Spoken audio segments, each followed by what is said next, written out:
السلام علیکم ناظرین، تو آج ہم بات کرنے جا رہے ہیں کہ ایک دفعہ نبی اکرم صلی اللہ علیہ وآلہ وسلم کے ساتھ صحابہ کے ساتھ جا رہے تھے تو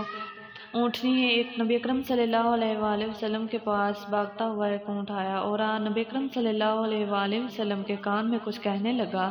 تو جب اس نے بول لیا تو صحابہ کرام کہنے لگے کہ یا رسول اللہ، یہ آپ کے کان میں کیا بول رہا ہے؟ تو نبی اکرم صلی اللہ علیہ وآلہ وسلم نے ارشاد فرمایا کہ یہ بول رہا ہے کہ میرا مالک مجھے میرا گوشت کرنا چاہتا ہے، یعنی وہ مجھے جان سے مار دینا چاہتا ہے اور ذبح کر دینا چاہتا ہے، جبکہ میں یہ نہیں چاہتا۔ میں نے انہیں سردی اور گرمی میں کام دیا ہے اور میں نے یہ نہیں دیکھا کہ سردی ہے یا گرمی ہے، جب بھی انہوں نے مجھے حکم دیا ہے تو میں نے ہر وہ کام کیا ہے، ان کی نسلوں کو بڑھایا ہے، لہٰذا وہ مجھے بوڑھا دیکھ کر مجھے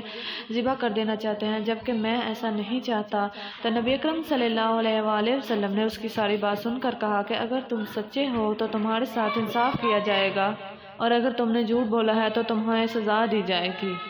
جب اس کے مالک نبی اکرم صلی اللہ علیہ وآلہ وسلم کے پاس آئے اور کہنے لگے یا رسول اللہ، یہ ہمارا اونٹ ہے اور یہ ہمارے سے بغاوت کر کے بھاگ آیا ہے، تو نبی اکرم صلی اللہ علیہ وآلہ وسلم نے ان سے سوال کیے اس نے نبی اکرم صلی اللہ علیہ وآلہ وسلم سے کہا تھا کہ یہ مجھے دن رات کام کرواتے رہے اور اب یہ میری سے جان چھڑوانا چاہتے ہیں اور مجھے ذبح کر دینا چاہتے ہیں کیونکہ میں بوڑھا ہو چکا ہوں، تو کیا یہی سچ ہے؟ تو نبی اکرم صلی اللہ علیہ وآلہ وسلم سے وہ کہنے لگے جی ہاں یا رسول اللہ، یہ سچ ہے کہ ہم ایسا ہی چاہتے ہیں، اس نے ہمیں دن رات کام دیا ہے اور ہماری نسلوں کو بڑھایا ہے، اور اب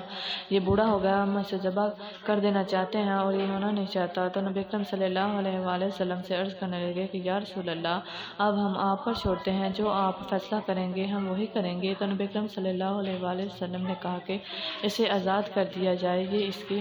آزادی کا حق رکھتا ہے، لہٰذا انہوں نے اسے آزاد کر دیا۔ ہمارے نبی اکرم حضرت محمد مصطفیٰ صلی اللہ علیہ وآلہ وسلم وہ ہوتے ہیں جو بہت ہی رحم دل تھے، جو نہ کسی سے بے انصافی کرتے تھے اور نہ ہی کسی کا برا سوچتے تھے، لہٰذا ہمیں اللہ تعالیٰ نبی اکرم حضرت محمد مصطفیٰ صلی اللہ علیہ وآلہ وسلم کے سائے سے قیامت والے دن اٹھائے، آمین ثم آمین یا اللہ خیر۔